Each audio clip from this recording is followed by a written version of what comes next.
ta'lim kita.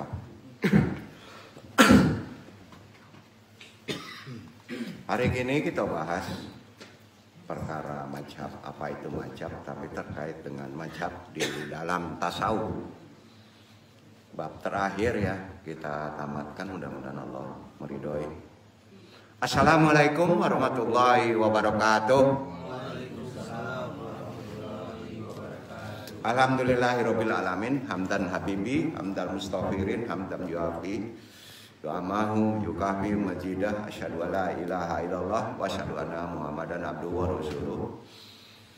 Allahumma sholli wa sallim wa barik ala sayyidina Muhammadin wa ala alihi wa baitihi dzurriyyatihi ajmain. Sebelum kita talim, sama-sama kita selawat istighfar pada Allah.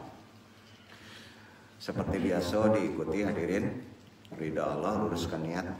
Asyhadu alla ilaha illallah wa asyhadu anna Muhammadur Rasulullah.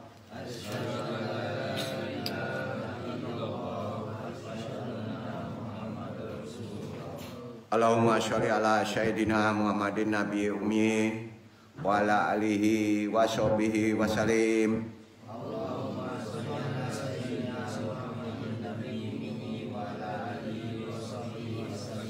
Astaghfirullahaladzim. Astaghfirullahaladzim. Astaghfirullahaladzim. Ilahi anta maksudi wariddoka matlubi atini mahabbataka wa ma'rifataka. Kikir jahar, tarikan bawah ke atas, kiri kanan, hunjamkan ke hati Allah. La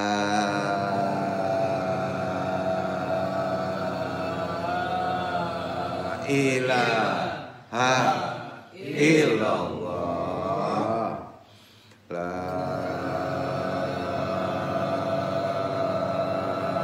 ilaha illallah. La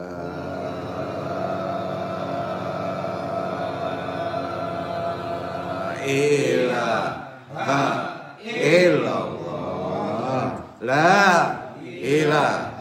illallah. La ilaha illallah. La ilaha illallah. La ilaha illallah. La ilaha illallah. La ilaha illallah. La ilaha illallah. La ilaha illallah Muhammadur Rasulullah. Ilaha diniyah asyolihi wa ilaha droti Syekh Abdul Qadir Jalani bisyafaat Nabi Muhammad biiznillah. Faridullahi ya Allah ya Allah ya Allah ya Allah. Innaka ala kulli syai'in qadir. Tapi hajatina pasang niat.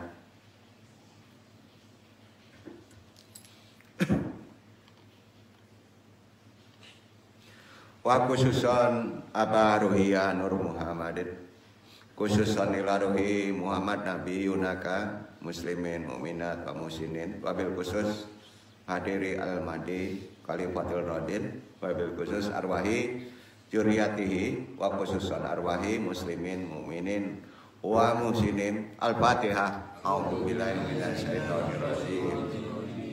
Bismillahirrahmanirrahim. Alhamdulillahirabbil alamin. Ar-Rahmanir-Rahim.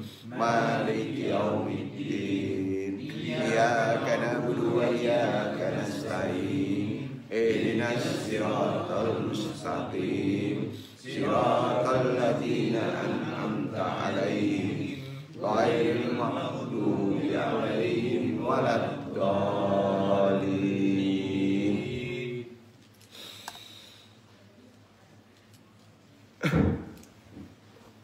Berdoa. Subhanaka ilmalana ilama alam tanah innaka antal alimul hakim. Rabbi syrah sadri wa yassir amri wahlul 'uqdatam min lisani yafqahu qawli. Ya Allah, ya Rabbku, Lapangkanlah untukku dadaku, mudahkanlah untukku urusanku. Uraikanlah simpul pengikat lisanku, baik pentaklim maupun yang ditalimi, agar mereka bisa memahami perkataanku dan diridhoinya ya Allah. Amin amin ya rabbal alamin. Puji syukur kehadirat Allah Subhanahu wa taala, tentunya dengan qadrat iradahnya dan rahmatnya pula kita masih diberi waktu untuk bertolebul ilmi di tempat ini.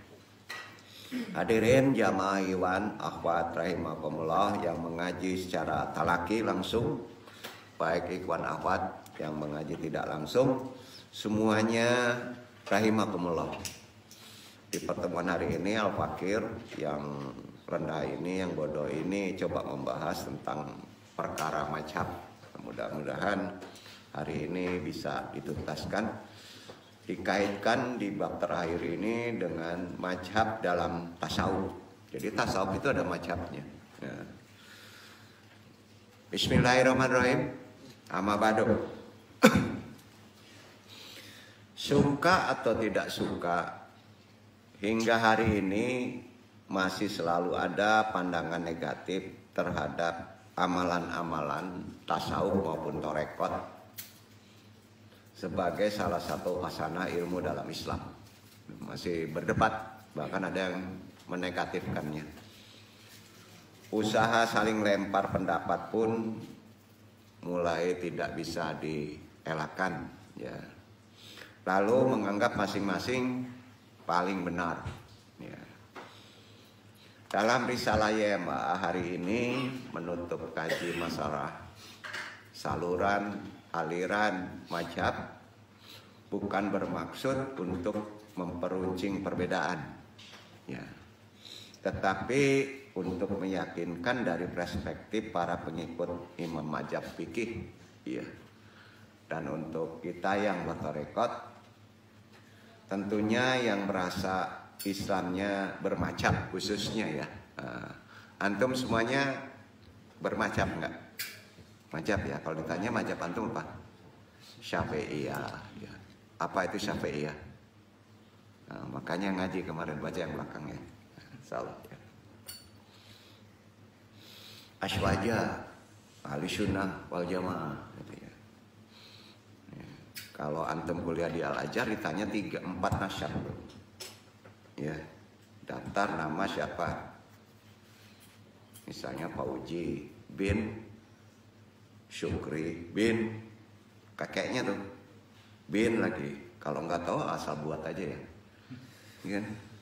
Gitu kan. Terus yang keduanya warga negara, tentunya Indonesia kan, nggak Papua kan. Yang ketiganya mazhabnya apa? Syafi'iyah, Maliki, Hanafi. Itu kalau di Al-Azhar. Semua di Arab Saudi juga begitu. Ya, di Indonesia yang enggak, ya.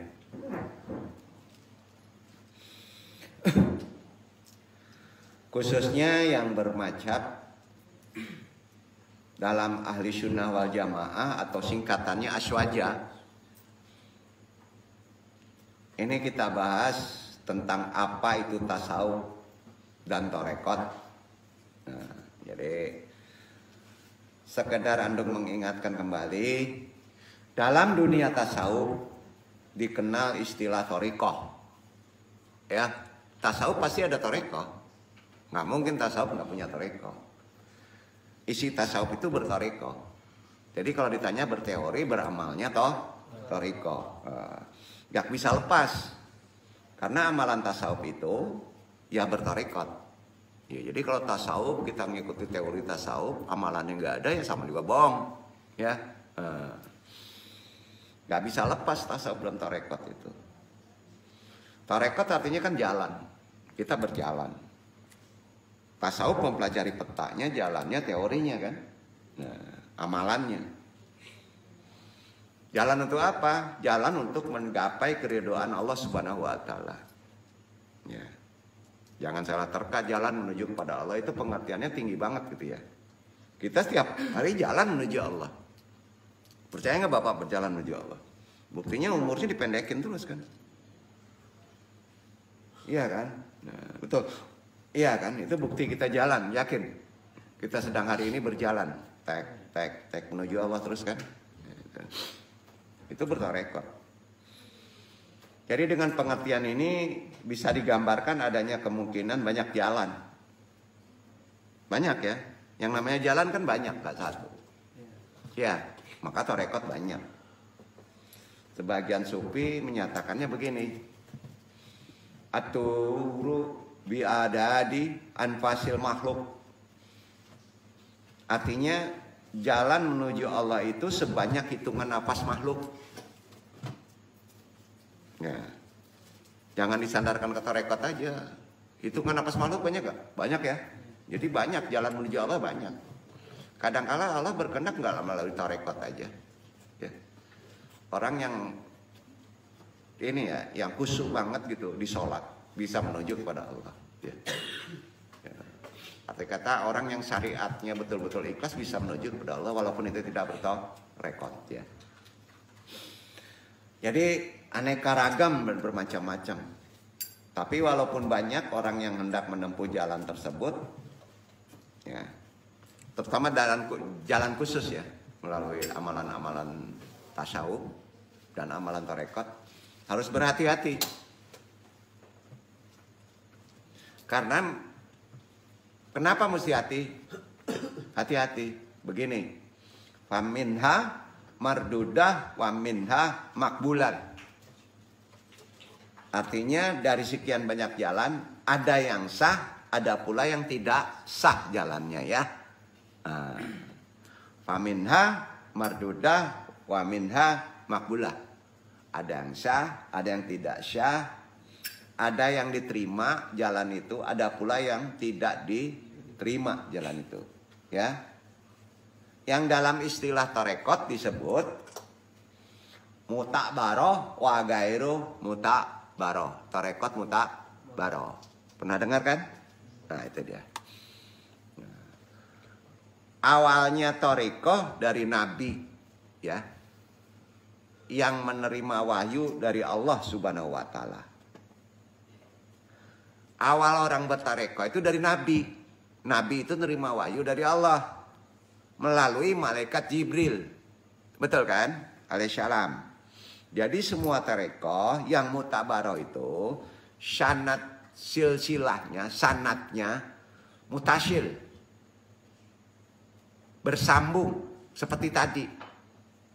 Ujung tertinggi dari bawah itu guru Nabi, malaikat wahyu Jibril, kemudian Allah. Begitu sambungannya. Itu namanya mutasil.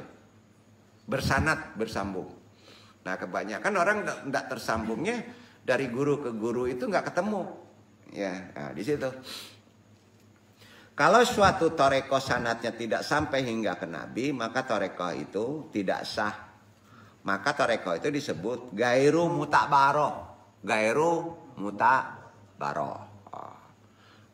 Barometernya menentukan kemutabarohan itu adalah waktu pelaksanaan syariat. Dia harus melaksanakan syariat mutlak. Bahkan ketat. Gini. Orang bertarekot kalau syariatnya nggak ketat, maka dianggap gairu mutakbaroh. Jadi orang tarekot itu sholatnya harus bagus, puasanya bagus. Ya. Dalam semua tarekot syariat dilaksanakan secara benar dan ketat, itu syaratnya supaya jadi gairu. Kemudian sanadnya jelas sampai ke Nabi, kemudian malaikat ke Allah. Karena ini amalan, ilmu. Bukan nasab, ya. Tarekot itu umumnya ilmu, nasabnya ilmu. Ya, siapa aja boleh mengikuti nasabnya. Tarekot adalah jalan atau cara untuk metode. Arti tarekot jalan atau metode, ya. Cara. Semua ibadah ada cara metodenya nggak? Ada ya. Sholat ada caranya. Sholat ada tarekotnya. Sama dengan itu. Sholat ada caranya. Puasa ada caranya. Apa kira-kira cara puasa? Nggak makan, nggak minum di siang hari. Itu caranya. Itu namanya torekotannya. Duduk gak? Tasawuf pada caranya. Bertasawuf caranya gimana? Zikrullah. Ya, zikir Allah, gampang. Paham ya? Nah.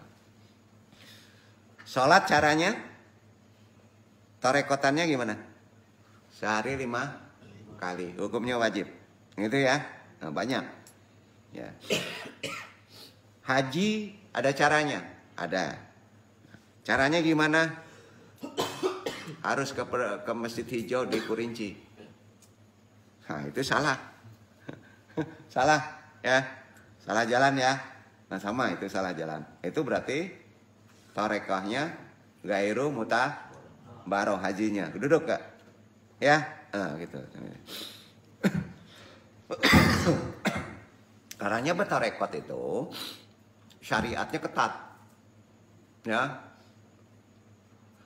Dasar dalilnya mana? Al-Quran kalau dalil.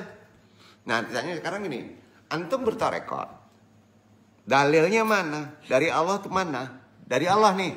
Kan banyak orang menganggap bukan ajaran Islam katanya.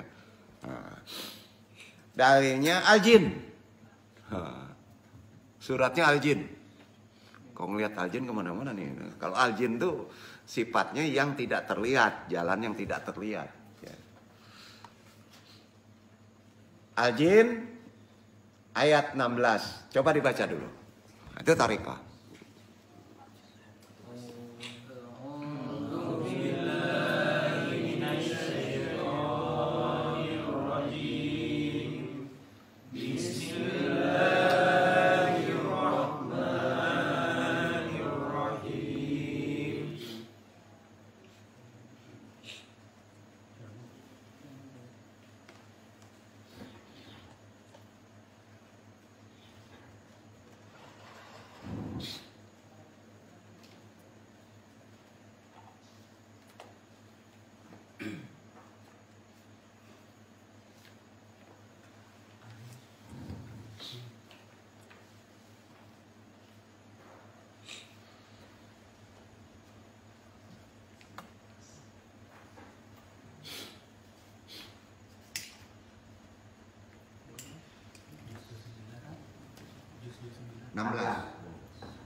Dan bahwasanya jika mereka tetap berjalan lurus di atas jalan itu agama Islam, benar-benar kami akan memberikan minum kepada mereka air yang segar, rezeki yang banyak.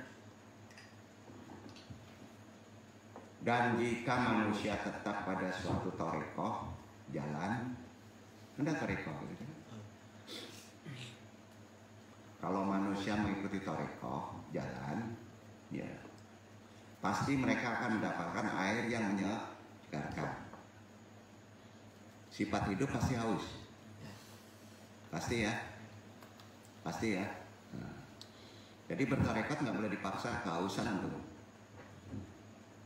Ya, betul. Torekoh nggak boleh dipaksa, tapi harus disampaikan. Ya. Sekali lagi bertarekoh tidak boleh dipaksa. Ya. Wa ala bistaqamu ala syariqati la askainahum ma'an kadaqa. Betul kan? Nah, jika manusia tetap pada suatu thariqah atau jalan, pasti mereka akan mendapatkan air yang menyegarkan. Itu kata siapa? Kata Allah kan? Firman kan? Berarti kita disuruh bertarekoh. Setuju? Supaya segar. Setuju? Nggak pertanyaan sekarang. Kalau ada yang nanya, dalil torekoh mana? Jawabannya udah jelas. Catat tuh. Ya, jadi supaya orang jangan ngedebat. Dalilnya gitu, kata siapa Allah nggak bisa ngomong tuh. Ya. Jadi berdasarkan Quran surat Al-Jin ayat 16, bukan suruh ngeburu jin nih. Ya, suruh bertoreko. Ajaran toreko adalah ajaran apa jadinya? Ajaran para sufi atau ajaran Islam? Ajaran Islam, bukan ajaran sufi. Apa kata tuduhan orang? Betul kan? Berarti itu ajaran Islam. Tiap dari Quran itu ajaran Islam. Nah, kalau ajaran Islam kalau nggak ngikutin gimana? Ribuan nggak ngikutin ya. Bukan ajaran ulama syarah, ulama pertengahan setelah para sahabat, bukan. Ini anggapan orang mau gitu tuh ajaran apa ulama syarah waktu pertengahan zaman sahabat katanya. Oh, bukan. Ajaran toreko dititik beratkan pada ajaran zikrullah. Titik beratnya di zikrullah. Makanya tiap bertorekat pasti ada zikir.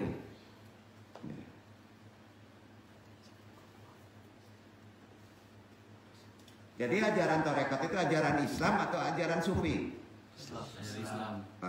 Atau ajaran ulama syaraf? Ajaran Islam. Betul ya, keyakinan kita. Dasarnya apa? Quran surat Al-Jin ayat 16. 16 ya.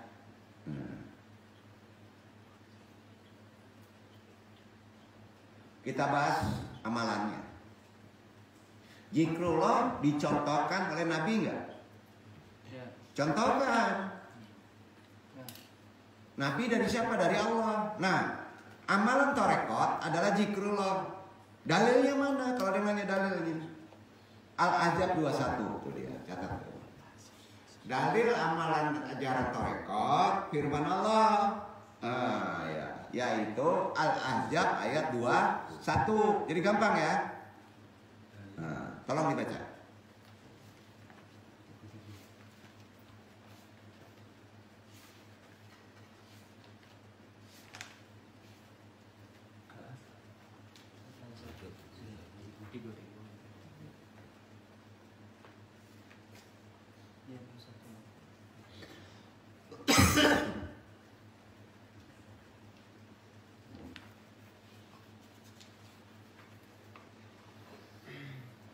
لقد كان لكم في رسول الله أسوة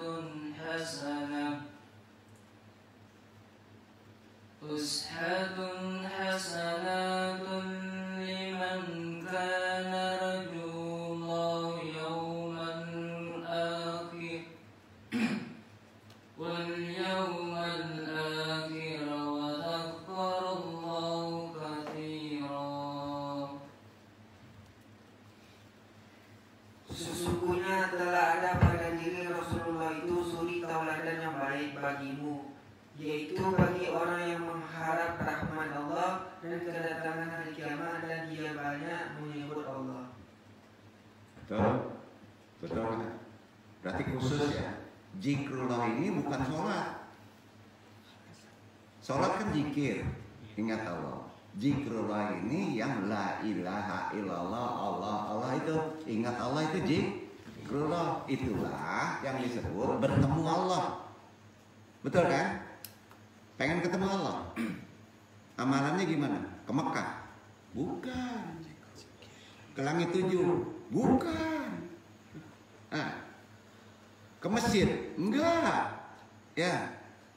Ke masjid, ke Mekah itu untuk antum. Allah nggak butuh digituin. Allah butuh diingatkan saja. Ya. Jadi nggak mahal ajaran Islam ya. Betul kan? Sampai? Ajaran torekot adalah ajaran agama Islam. Dalilnya, nih tuntun dulu nih. Quran surat Al-Jin ayat 16. amalannya zikrullah. Ya.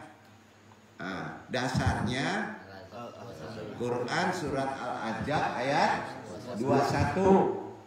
Maka zikir itu adalah menuju kepada Allah, bukan ingat saja. Kalau kita sudah zikir berarti ruh kita menuju kepada Allah. Setuju? Itu kata siapa? Kata Allah. Yakin? Rugi ya orang yang nggak mau bertarekot kan? Sepakat? Kalau mati ngedadak gimana? Tahu-tahu antum belum pergi ke Allah. Lagi pergi ke kafe misalnya, lagi nyanyi, gimana Pak? Nah, ya itu makanya, gitu kan? Nah, kalau sholat untuk apa? Untuk kita, karena ada hak Allah di situ, waktu Allah ya. Nah, sholat itu untuk kita supaya kita jangan jolim, ya. Nah, puasa untuk siapa? Untuk kita, supaya kita bisa menahan nafsu yang sering membawa kejelekan. Nah, berarti itu supaya sehat, betul kan? Allah nggak butuh sholat, Allah nggak butuh puasa. Dekati Allah dengan tarekat. Sampai tarekat nggak ingat Allah aja ya, maka sholat hanya ingat Allah. Ya, sampai duduk ya. Nah ini ulang-ulang supaya dapat kesimpulan. Kan gampang tuh kesimpulannya. Kalau masih ada yang ngedebat, nah itu berarti ada setan di dalamnya. Ini jelas nih. Qurannya jelas, ya. Amalannya jelas. Nah, cuman di amalan nanti jadi masalah. Masing-masing tarekat, ya, ada yang dijaharkan zikirnya kan, ada hadisnya. Ada yang sir, ya, tidak berbunyi, ada hadisnya. Semua ada hadisnya itu. Ya, dan dicontohkan kepada Nabi. Ya. Karenanya ajaran zikrullah adalah ajaran tarekat, amalan tarekat. Adalah ajaran yang bersifat apa? Enggak umum, khusus. Karena kita sudah berjalan kepada Allah. Yang umum adalah sholat, puasa, ke haji, wajib itu kan. Berarti tarekat kalau khusus tidak boleh dipaksa. Setuju? Artinya tidak akan diberikan, diajarkan kepada siapa saja selama orang itu tidak memintanya. Kalau antum meminta belajar tarekat, maka harus dibaiat. Itu suruh Allah. Kalau orang itu datang, doang ajarin ambo tarekat yang terbaik itu psikosataria, baru antum berani membaiat. Sekarang pertanyaannya nggak ada yang meminta. Kalau nggak ada yang meminta, mengikuti tarekat, talqin namanya. Duduk. Siapa yang berani dibaiat? Kalau baiat kena. Sedikit aja antum melenceng kehidupan antum langsung teler. Terus jadi sufi. Nah, makanya orang baiat itu jarang. Karena baiat itu menunggu. Si mursyid mah menunggu. Kalau di baiat antum boleh menjadi pentalkin, mengajarin, menjadi guru. Duduk. Itu perbedaannya, penjelasannya. Ya. Nah, kalau dibuka kitab tebal itu. Nah, sekarang tunggu aja. Karena kita sudah bertalkin, mau dibaiat silakan, tapi harus ngadep. Don siap, ambo ingin belajar tarekat Satariyah, tarekat Naksabandi, atau tarekat Qadariyah. Siap dibaiat, saksikan yang lain. Baiat. Baiat artinya apa? Sumpah setia. Kepada siapa? Melalui guru kepada Allah. Jadi antum sumpahnya kepada Allah. Ya. Siap ya? Kira-kira gitu. Jadi itu jalanku khusus. Ya. Selama orang tidak memintanya, tidak boleh dibaiat. Setuju? Setuju ya? Nah. Oleh sebab itu untuk menerima ajaran tarekat, zikrullah, amalannya harus dibaiat. Ya. Yang khusus. Kalau tidak meminta, ditalkin, ajarin zikir. Ya. Makanya baiat dan talkin zikir ada perbedaan. Yang baiat berarti ada permintaan. Yang talkin berarti hanya belajar reka. Dasarnya mana? Catat itu. Kenapa mesti baiat? Allah berfirman di Al-Fat ayat 10. Baca. Tuh. Jadi jelas. Supaya jelas. Ingat-ingat ayatnya ya. Dasarnya itu semua.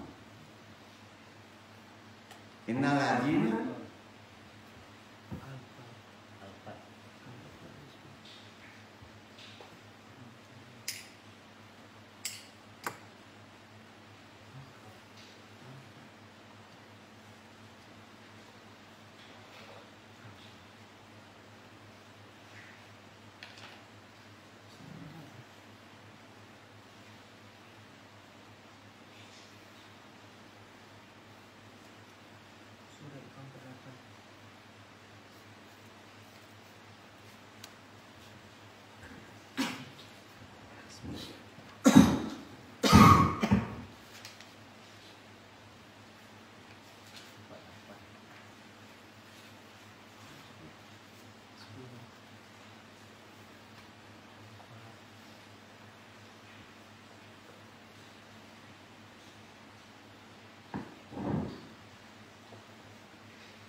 bahwasanya orang-orang yang berjanji setia kepada kamu, sesungguhnya mereka berjanji setia kepada Allah. Tangan Allah di atas tangan mereka, maka barang siapa yang melanggar janjinya, niscaya akibat ia melanggar janji itu akan menimpa dirinya sendiri. Dan barang siapa menepati janjinya kepada Allah, maka Allah akan memberinya pahala yang besar. Gimana? Benar nggak? Berani bayar? Kena nih. Makanya lu nggak mau ngomong baiat. 35 tahun lu nggak pernah berani ngomong baiat. Dan seorang mursyid nggak boleh ngomong. Karena harus meminta ampun. Karena resiko berat. Ya. Betul? Nah sekarang lu tunggu. Silakan. Mau baiat hari ini langsung bisa. Buktikan ayatnya. Mau nantang ayat itu. Enggak sembarangan bertorekot tuh, ya. Ternyata nggak bisa main-main torekot tuh, ya. Kita runut dari atas. Sesungguhnya orang-orang yang berjanji setia kepadamu, ya, betul? Hakikatnya mereka berjanji kepada Allah. Baiat itu. Tangan Allah di atas tangan mereka. Nah, tanda baiat, ya, tanda baiat. Guru memegang tangannya. Kalau perempuan pakai kain. Nah, kalau ditempel guru ke dada itu bukan baiat. Itu talqin zikir. Kalau tangan itu sumpah. Kalau sumpah kan salaman. Sama. Kalau tempel begini itu namanya talqin ke hati di dada. Kalau di kepala pangana marasa itu. Pangana kalau kama-kama. Itu tafakur. Aduh nanti talqin kepala galak dong. Aduh talqin di dado. Ya. Berarti santiang-santiang guru-guru mursyid itu. Kamari watalkin paci saya kapalungnya. Kan gawat kalau di bawah paru ini ditalkinnya kan.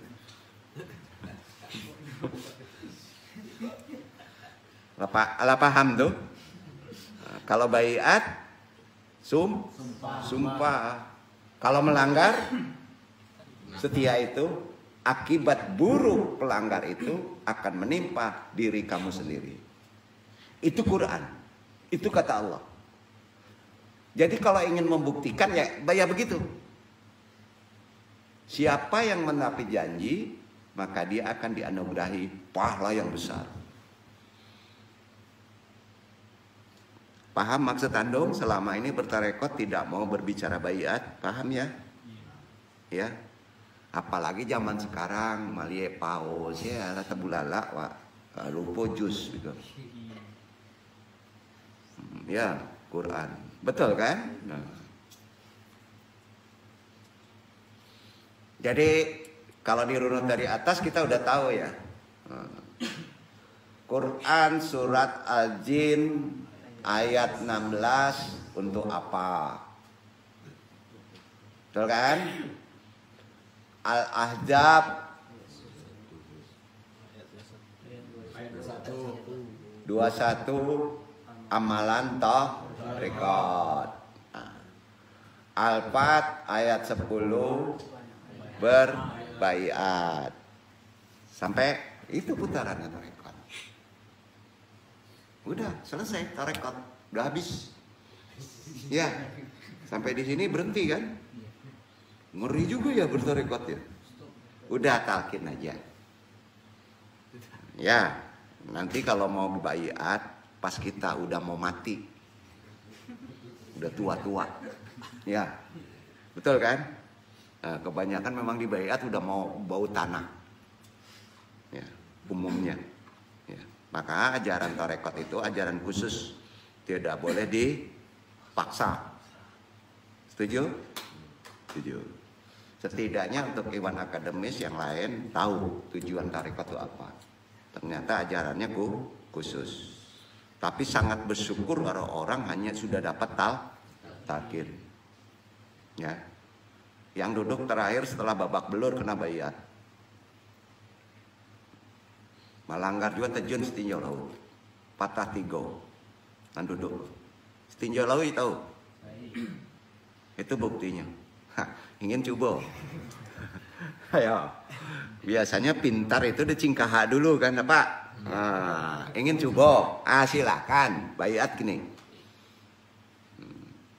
Langgar lah. Langsung. Yang buktinya yang duduk ini yang buktinya. Yang duduk. Baiat minta ndak minum juga. Tajun lah. Rasailah. Mbak, kembali ke pemahaman mazhab terkait kaji tadi. Imam Abu Hanifah disingkat Hanafiyah 85 Hijriah, wafat 150 Hijriah. Nama aslinya Nu'man bin Syabit. Beliau ini ulama besar, pendiri mazhab Hanafi. Yang pertama ya. Beliau murid dari Ahlul Silsilah Torekot Naksabandi.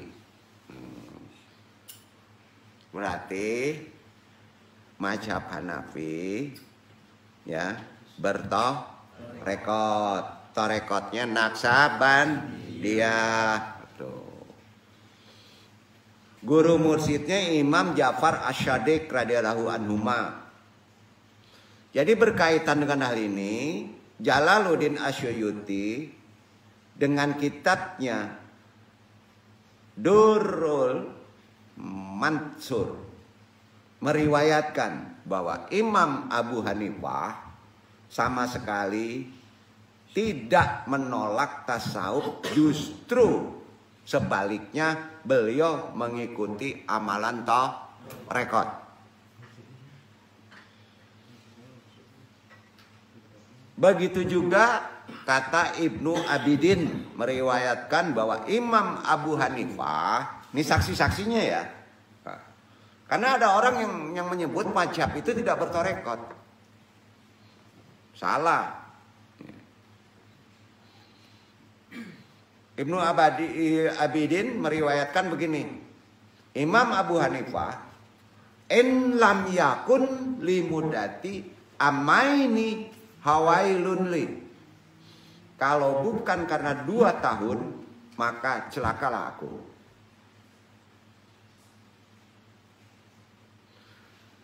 Abu Hanifah menjelaskan maksudnya begini. Selama 2 tahun, beliau mengikuti guru mursyidnya Ja'far Al-Shadiq belajar tarekat. Dan dia mendapatkan pengetahuan tentang ilmu yang sifatnya ruh, batin, dan ruhani, yang menjadikannya sebagai seorang sufi. Abu Ali Al-Daqqa, salah satu dari guru sufinya adalah Imam Kusyairi. Mendapatkan tarekatnya dari Abul Qasim An-Naqsyabandi. An-Naqsyabandi dari Shibli. Shibli dari Syari Al-Sakati. Syari Al-Sakati dari Ma'ruf Al-Karki. Ma'ruf Al-Karki dari Dawud Al-Ta'i. Ini turun ke bawah nih. Yang lahir atau yang batin dia dapatkan. Kemudian dari Dawud Al-Ta'i, Imam Abu Hanifah. Imam Abu Hanifah baru ke atas. Yang disebut tadi Ja'far As-Shadiq. Ja'far As-Shadiq sahabat-sahabat. Jadi Imam Abu Hanifah adalah mursyid tarekat. Kalau mursyid tarekat berarti beliau sudah iya. Makanya dia jadi ahlul mazhab. Sampai diikuti. Jadi para mazhab ini sudah dibaiat. Nah, antum ingin jadi imam mazhab, baiat dulu. Sampai enggak belajar dari tafsir ilmu filsafat. Dari baiat bertarekat. Nah, gitu. Maka dia menemukan fikih, ya. Itu dia. Itu yang pertama mazhabnya. Mazhab kedua Imam Malikiyah. Namanya aslinya Malik bin Anas. Ulama besar pendiri mazhab Maliki. Beliau juga murid Ja'far As-Shadiq. Mengungkapkan pernyataannya yang mendukung terhadap tasawuf. Dan beliau mengikutinya. Salah satu buktinya perkataan beliau, rujulun tasyawufu walamun yatafiquhu faqad tajandaqata wa rajulun tafqatin walamun yatafashafu wa qad tufashiku wa rajulun tashwafuhu wa tarqaha faqad tamaqan. Artinya, barang siapa mempelajari, mengamalkan tasawuf tanpa fikih, maka dia jindik. Jadi berfikih harus bertasawuf. Dan barang siapa mempelajari fikih tanpa tasawuf, dia tersesat. Dan siapa yang mempelajari tasawuf dengan disertai fikih, dia mendapatkan kebenaran realitas dalam Islam di bidang hukum.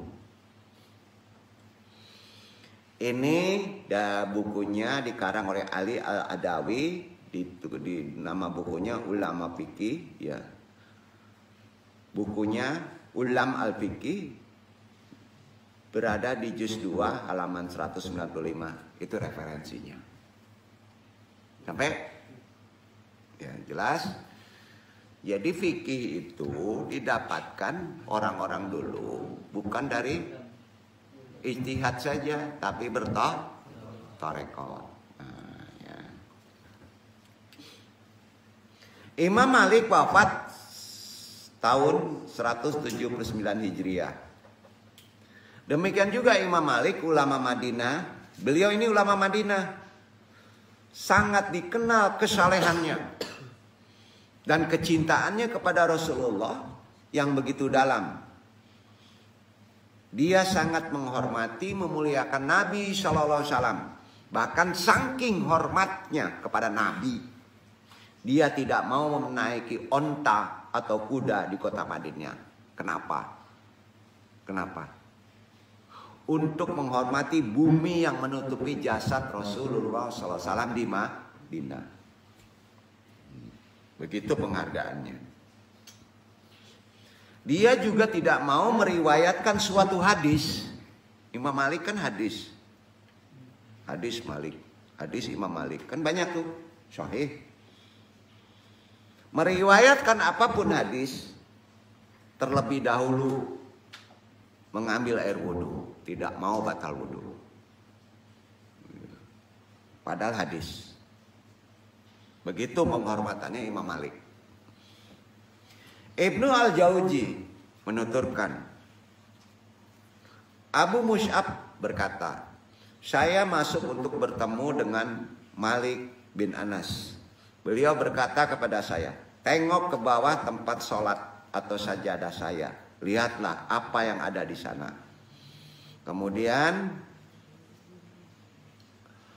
Ibnu Jauzi melihatnya dan menemukan suatu tulisan di bawah sajadah Imam Malik. Kemudian beliau berkata, Imam Malik tadi ngomong, bacalah. Saya melihat bahwa tulisan itu berisi suatu cerita dari suatu mimpi yang dilihat oleh salah satu saudaranya. Ia mengatakan sambil membaca di tulisan itu, saya melihat Nabi SAW dalam tidur. Beliau sedang berada dalam masjid dan orang-orang berkumpul di sekeliling beliau. Dan beliau bersabda, aku menyembunyikan sesuatu yang berguna atau pengetahuan untuk kamu di bawah mimbarku. Dan aku telah memerintahkan Malik untuk membagi-bagikannya kepada orang-orang tersebut. Kemudian setelah dibaca, Imam Malik menangis. Maka saya pergi. Ternyata yang dibagikannya adalah ajaran Torekot. Ajaran apa? Torekot. Ibnu Ajibah menjelaskan, Syekh Ahmad Zarruq berkata, lil tasyawuf aftaru min mi'atai makna.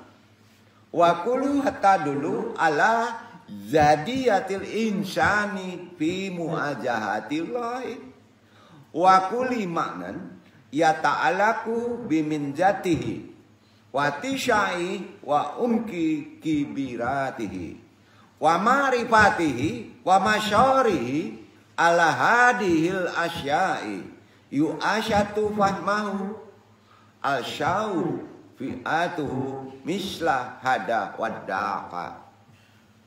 Artinya gini, tasawuf memiliki lebih dari 200 pengertian. Tasawuf yang semuanya menunjuk pada kesungguhan seseorang dalam menghadap, cara mendekat kepada Allah. Ada 200 pengertian untuk menghadap, mendekat kepada Allah. Setiap pengertian berhubungan selalu dengan hati, bukan amalan jalan. Dengan perkara hati dan keluasan serta kedalaman pengalaman, pengetahuan dan perasaannya jauh. Makanya amalan tasawuf itu lebih cenderung diam, berkalwat. Karena yang berjalan adalah ruhnya. Duduk. Ya, nah, jadi atas hal inilah ia mendasarkan pengertian bahwa tasawuf itu adalah begini begitu selalu amalannya terfokus pada hati, kolbu, ruh, akfa, lub. Ya, artinya amalan yang berada di ruhani kita. Ya, nah. Itulah cerita Imam Malik yang bertorekot. Sampai dia menjadi ahlul mazhab Malikiyah. Ya, banyak pengikutnya. Hanafi sudah tadi, bertorekot juga ternyata ya. Naksabandi. Yang ketiga, Imam Syafi'i. Namanya Muhammad bin Idrus. 150 Hijriah, 205 Hijriah. Ulama besar pendiri mazhab Syafi'i berkata, saya berkumpul bersama orang-orang sufi dan menerima 3 ilmu. Kata Imam Syafi'i, setelah dia berkumpul dengan orang tasawuf, orang-orang yang bertarekat yang namanya sufi, mendapatkan 3 ilmu. Wahid, alimuni kaifa at-tahadatahu. Artinya, mereka mengajariku bagaimana berbicara. Jadi ajarannya tasawuf itu sufi, orang mazhab nih Syafi'i. Makanya dia ahli ilmu nih, adab-adabnya. Ternyata ngomong ajaran torekot. Artinya sebelum ngomong, bakato dulu berfatwa kepada hati. Paham nggak? Antum sebelum ngomong, ginoan dulu. Bukan di kapalo, itu filsafat. Paham nggak nih? Kalau filsafat, berbicaralah, merenung dulu, pikirkan, baru ngomong. Itu filsafat. Tapi kalau tarekot, berbicara, berfatwalah dulu kepada hatimu. Beda nggak Pak? Jujur mana kata kepala dengan kata hati? Hati nggak akan bohong, garisnya baik. Kepala bisa biru, kuning, kok coklat, ya kan? Nah sekarang kalau antum merasa bertarekot, kalau mau ngomong, mintalah fatwa dulu ke hati. Itulah dapat ajaran Imam Syafi'i dari orang-orang yang bertarekot, para sufi yang pertama. Udah paham sampai sini? Mazhab Syafi'i aja begitu. Kedua, isnan ailimuni kaifa wa amilul akharina bi alhanani wal hanani. Begitu. Paham kan? Artinya dong. Yang kedua, mereka mengajariku, kata Imam Syafi'i, dari orang tarekat, bagaimana memperlakukan orang lain dengan kasih sayang dan kelembutan hati. Jadi antum kalau nasihati anak, nasihati orang lain, harus diawali dengan kasih sayang, harus diawali dengan kelemah lembutan, harus diawali dengan hati. Rosok dulu hatinya, tidak main daram sih. Sampai ya. Jadi jagonya Imam Syafi'i ini mempelajari. Dia pintar. Ya. Ketiga, kata Imam Syafi'i, salasya yursidunani ila tariki syufiyati. Artinya, mereka membimbingku ke dalam jalan tasawuf. Ya. Jadi jalan tasawuf, jalan mendekat kepada Allah sampai ridha Allah, dibimbingnya Imam Syafi'i. Nah, jadi dia dapat 3 ilmu dari orang tarekat Imam Syafi'i. Ya.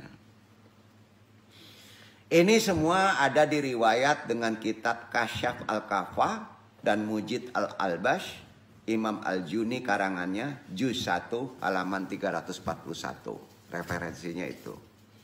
Anda bertanggung jawab. Semua ngomong harus ada referensinya. Semua tarekot harus ada dalilnya. Semua amalan harus ada nasabnya. Sepakat? Begitu kalau jadi Iwan akademis. Emangnya kata siapa kamu ngomong? Beragama itu nukil. enggak kata kepala. Setuju? Ya?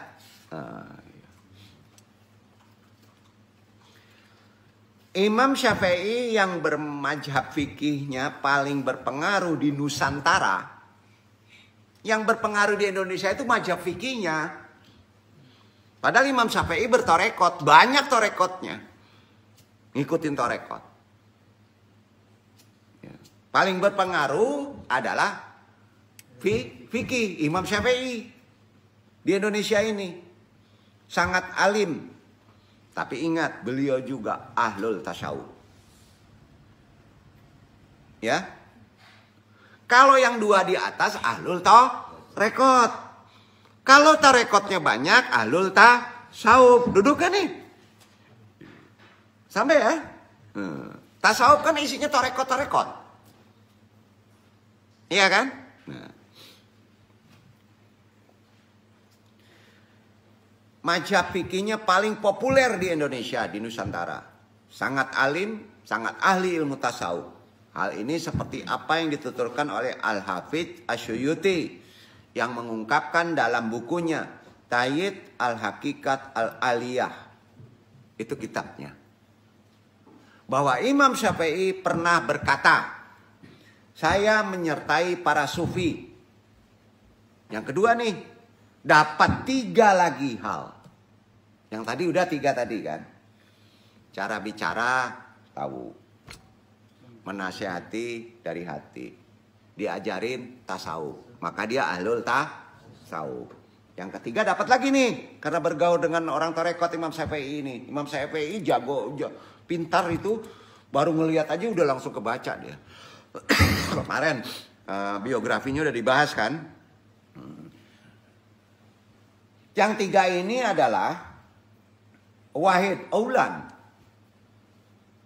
al-waktu syayifun, idalam taksiru fasyafa yaksiruka. Itu yang didapat yang pertama. Pertama, satu ya, pertama itu. Wahid aulan, pertama. Waktu adalah pedang. Al-waktu syayifun. Waktu adalah apa? Pedang. Idalam taksiru. Kalau bukan kamu yang mematahkannya, fasyafa yaksiruka. Maka ia yang akan menebasmu, mematahkanmu. Berarti dia dapat ilmu wakat, ilmu waktu. Hati-hati di waktu.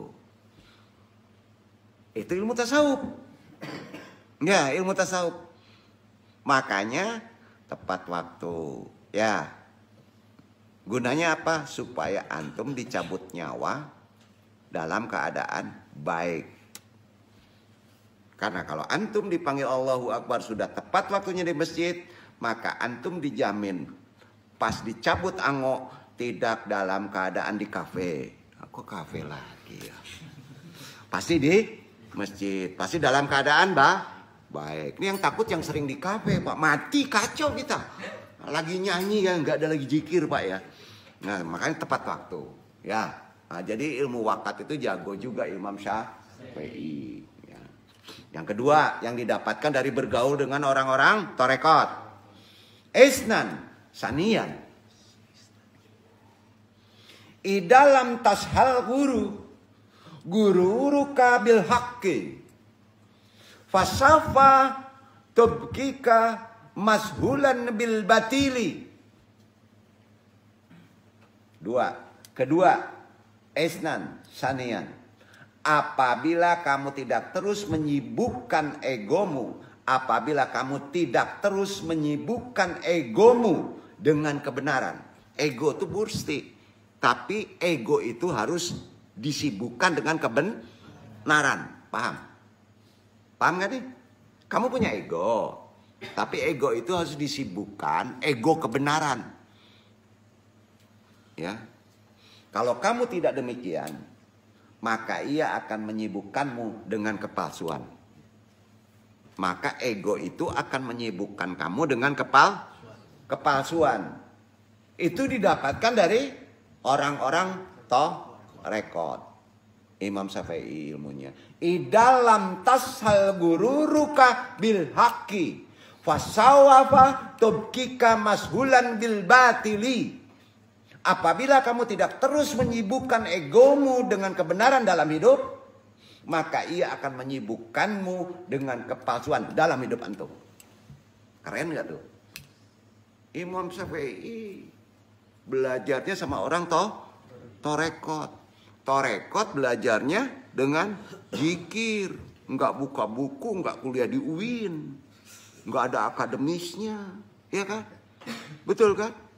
Nggak perlu ke Al-Azhar. Ya. Ayo. Mau pintar? Bertorekot. 3. Salasya. Salitan. Al-ijalatu hasanatun. Penghilangan adalah kekebalan. Nafi itu kebal. Jangan banyak berpikir. Nafi'ah itu ilmu rekod. Sampai yang galau itu sering dipikirkan. Jomblo sering dipikirkan. Betul kan? Mau lulus takut nggak lulus dipikirkan. Dosen dipikirin. Jahat. Maka akan jahat. Allah berdasarkan prasangka hambanya. Itu sebabnya jagonya ilmu torekot. Nafian. Ya. Al-ijalatu hasanatun. Penghilangan adalah kekebalan. Setuju? Setuju. Jadi kalau antum sakit gigi, jangan dipikiran giginya. Jangan dipikiran sakitnya. Beko lambe laun hilang sorang. Betul kan? Nggak mungkin setaruhnya sakit gigi. Iya kan? Kalau sampai itu. Nah itu yang nafi. La ilaha illallah. Tiada Tuhan, yang ada hanya Allah. Nggak ada pikiran. Nggak ada gampo. Gampo tetap ada, tapi nggak ada lah, gitu ya. Itu siapa ya? Nggak ada jomblo. Ada istri, gitu. Ini jomblo dipikirin. Udah, kalau ilmu tarekat udah tinggi, dia mau jomblo nggak dipikirin, gitu kan? Susah banget ngaji mandungnya. Nggak kan mempergampang. Itu yang didapat dari Imam Syafi'i, dari orang tarekat. Keren gak tuh?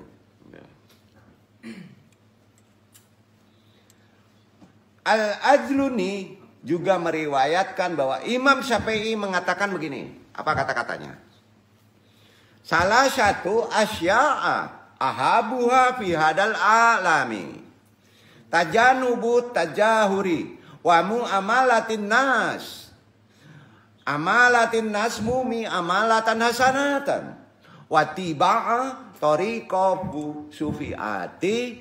Artinya 3 hal di dunia ini yang dia sukai, yang saya sukai, yang antum sukai. Menghindar kepura-puraan. 1. Memperlakukan manusia dengan baik. 2. Dan 3, mengikuti jalan tasawuf. Itu kata Imam Syafi'i. Jangan berpura-pura. Ya. Kalau ala hitam ya hitam. Awak pendek ya pendek. Betul apa? Awak cingkah ya akui cingkah. Betul kan? Jujur. Hidup dengan pura-pura berat, bro. Tuh, ya. Memperlakukan manusia dengan baik, memanusiakan manusia, mengikuti jalan tasawuf, jalan menuju ridho Allah. Udah selesai hidup tuh. Tajanubut tajahuri wa mu'amalatin nasmu amalatan hasanatan watiba'a tariquti sufiati. Itu kata-kata beliau keren tuh. Ya. Keempat, imam mazhab keempat. Ada yang tahu? Hambali. Ahmad bin Hanbal. 164, 241 Hijriah. Ulama besar, pendiri mazhab Hanbali berkata, ya bunaya. Artinya apa? Wahai anakku. Yang belum kawin ya nggak bisa nih. Tuan Hafi. Ya bunaya. Yajibu antajlita masufiyaina. Li'annahum yanbu al-ma'rifati. Wa yadakurunallah fi qulubihim daiman. Humus juhadul ladina yamtalikuna ala kuatan ruhiyatan la ara ahadan afdola minhum. Artinya, anakku, kamu harus duduk bersama orang-orang sufi. Duduklah dengan orang-orang yang bertorekot. Duduklah dengan orang-orang tasawuf. Karena mereka adalah mata air ilmu. Dan mereka selalu mengingat Allah dalam hati mereka. Mereka adalah orang-orang zuhud yang memiliki kekuatan spiritual yang tertinggi. Aku tidak melihat orang yang lebih baik dari mereka. Itu kata Imam Hambali. Artinya Imam Hambali juga bertorekot, bertasawuf. Itu dia. Bersyukur antum masih mau kemari ya. Nah, ini kalah sama hujan kan? Kalah sama seminar lagi ya. Ya, oh, enggak. Kata siapa? Mas seminar perlu. Tapi seminar kan tasawuf juga ya. Ya. Tasawuf ego Pak. Nah. Semua kata-kata 4 imam mazhab ini Gija al-Bab kitabnya. Di mana carinya dong? Di Al-Azhar. Pergi ke sana. Bahasanya Persia. Ya. Juz 1 halaman 100 dulu. Ada pula kitabnya namanya Tanwir Al-Qulub Indonesia. Buka di halaman 405. Karangan Syekh Amin Al-Qurdi. Agak susah cari bukunya. Itu yang andung bedah. Itu referensinya. Tapi sayangnya nggak ada bahasa Indonesia. Sekali bahasa Inggris balik-balik pusing. Kok andung bisa ya? Bisa. Pakai torekot. Pakai torekot. Enggak pakai filsafat. Capek. Yeah. Imam Ahmad bin Hanbal wafat 2041 Hijriah. Imam mazhab Hanbaliyah ini juga tidak menghujat atau mengharamkan tasawuf, bahkan dia mempelajarinya. Seperti apa yang disampaikan Muhammad ibnu Ahmad Asy-Syafarini Al-Hanbali wafat sudah disebut menuturkan dari Ibrahim ibnu Abdullah Al-Kashani bahwa Imam Ahmad mengatakan tentang kaum sufi. Apa pendapat Imam Hambali terhadap kaum sufi, orang yang bertarekot, orang yang mempelajari tasawuf? Anna la arifuna san afdola minhum. Saya tidak mengetahui kaum yang lebih baik dari mereka. Hanya orang-orang yang bertasawuf tarekot. Itulah yang sufi. Itu pendapat mazhab Imam Hambali. Ini jelas ada buktinya, ada saksinya, dia memujinya. Jadi zaman sekarang kok orang-orang syariat menghujat tasawuf, menghujat tarekot. Kan aneh. Itu yang agak prihatin. Ya, nggak kafah kita Islamnya. Seseorang berkata kepada Imam Hambali, innahum yastami'una ilal musyika wa yasiluna ila duhulin mak'amuran. Qala hal syatamna'unahum min qada'i syatin minal murhi ma'allah. Mereka mendengarkan musik dan mereka sampai pada keadaan mabuk.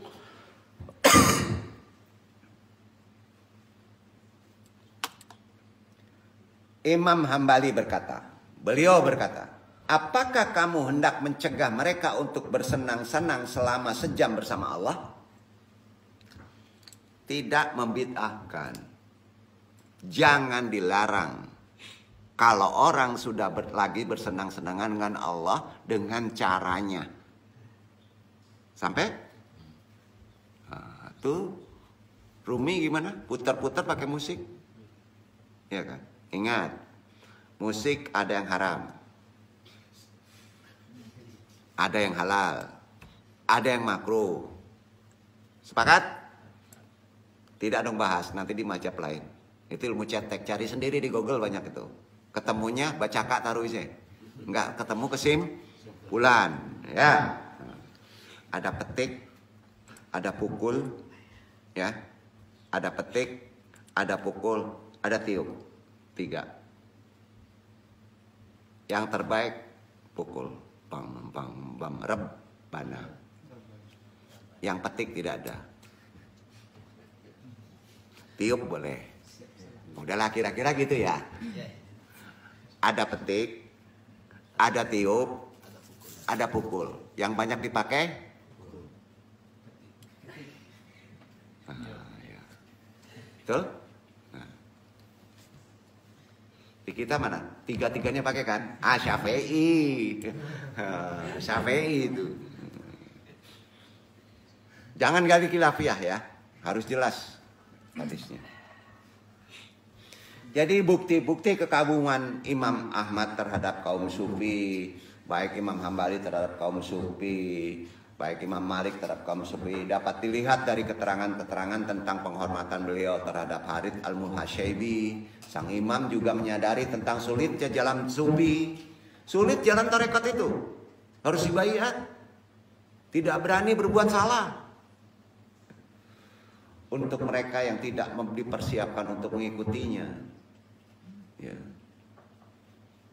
Barangkali tidak setiap orang mampu mengikuti jalan-jalan yang pernah disinggung dalam hal ini. Allah menyinggungnya, maka tidak dipaksa jalan tarekat itu sampai titik baiat. Orang khusus saja yang Allah sudah tentukan, betul kan? Tapi kita mempelajari tarekat harus supaya kita ngerti jalan yang betul-betul sampai, ya. Allah menyinggungnya perkara ini, sulitnya jalan tarekat itu. Al-Kahfi 18:28 baca.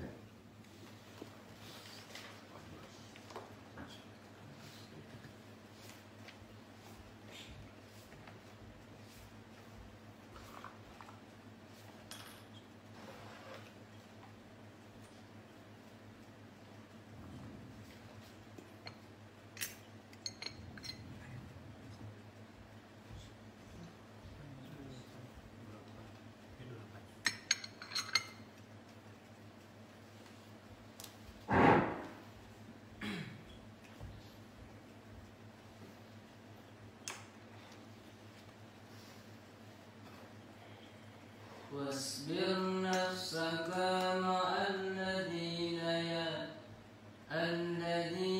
يدعون ربهم بالغداوة والعشي يريدون وجهه ولا تعد عيناك عنهم تريد زينة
matamu berpaling dari mereka karena mengharapkan perhiasan kehidupan dunia ini.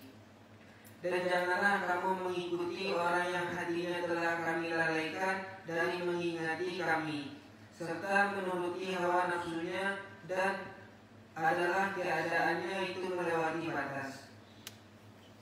Bukti bahwa ajaran tarekat susah. Betul? Bukti kan? Tapi sebaiknya harus diikuti semampu kita. Minta tolong pada Allah. Jadi antum maklum kalau masuk mondar mandir datang minta antum enggak. Yang penting mau ditakdir udah bersyukur. Yang penting bisa salat udah bersyukur. Tapi kalau masuk ke jalan tarekat baiat menghadap. Allah menyindirnya bahwa bertarekat itu kalau benar adalah susah. Bersabar bersama orang-orang yang menyeru rohnya pagi dan petang dengan mengharap ridhonya saja. Betul ridho kamu? Ya, masih dikasih jomblo ridho nggak? Ayo. Belum kerja ridho nggak? Ayo. Betul ya? Janganlah kedua matamu berpaling dari mereka karena mengharapkan perhiasan kehidupan dunia. Juhud. Nggak boleh melihat mobil baru, pengen baru. Betul? Jangan engkau mengikuti orang-orang yang hatinya telah kami lalaikan dari mengingat kami. Nah, berat kan? Itu dia buktinya. Allah nyinyir. Itulah bukti catatan bahwa para ulama mazhab fikih panutan kita pun belajar tasawuf dan bertarekat. Yakin? 4 mazhab bertarekat. Kenapa sekarang membidahkan? Kenapa orang menyesatkan? Heran ya. Quran ada, semua Quran. Bukti orang bahwa mereka imam mazhab. Fikih kan syariat paling kenceng di mazhab.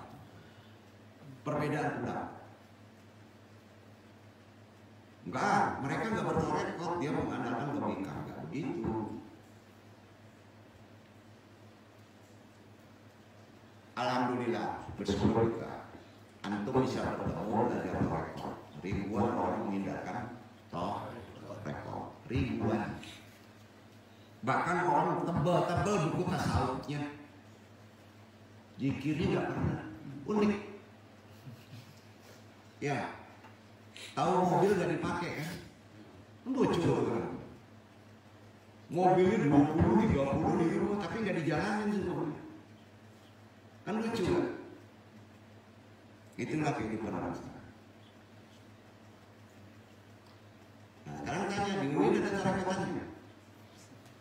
Kedengeran zikirnya, setan, qadar, naksaban. Pas melakukan tarekat aneh katanya, nggak akademis. Salah kaprah. Akademis timbulnya karena amalan tarekat. Salah.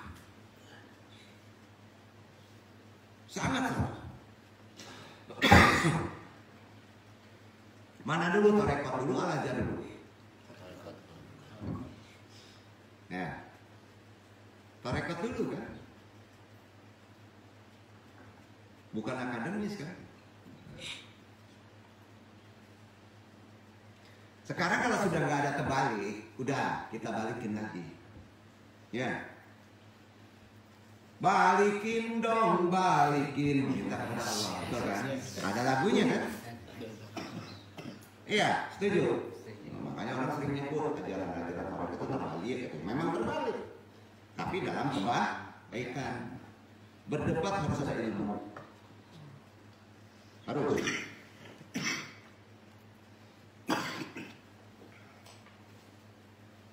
Bukti orang mazhab bertarekat, orang syariat, ulama-ulama dulu bertasawuf juga bertarekat, bukan tasawuf aja.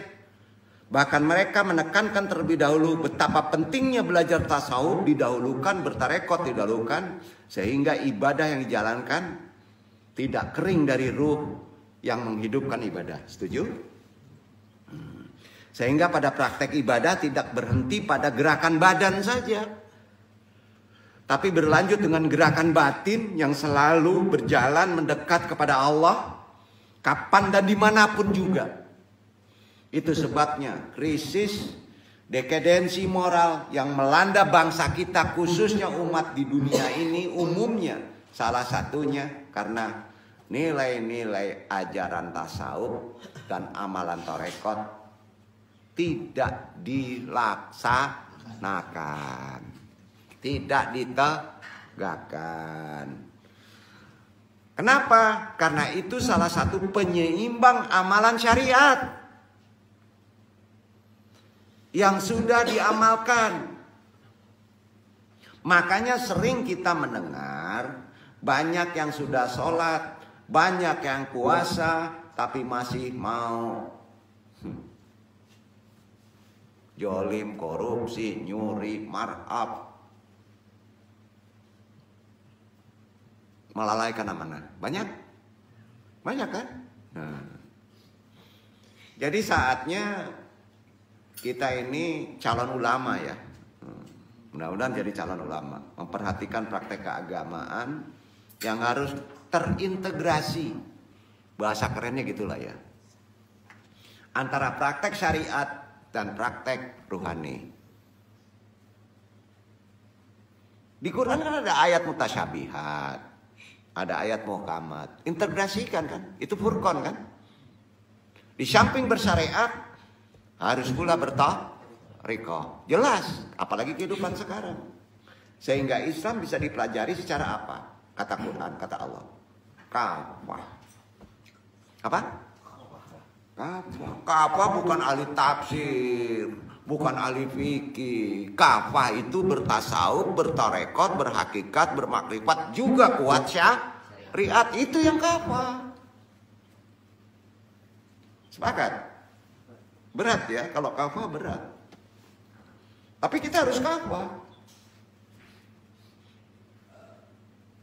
Menyeluruh. Islam kafah, tidak parsial. Kita masukin ke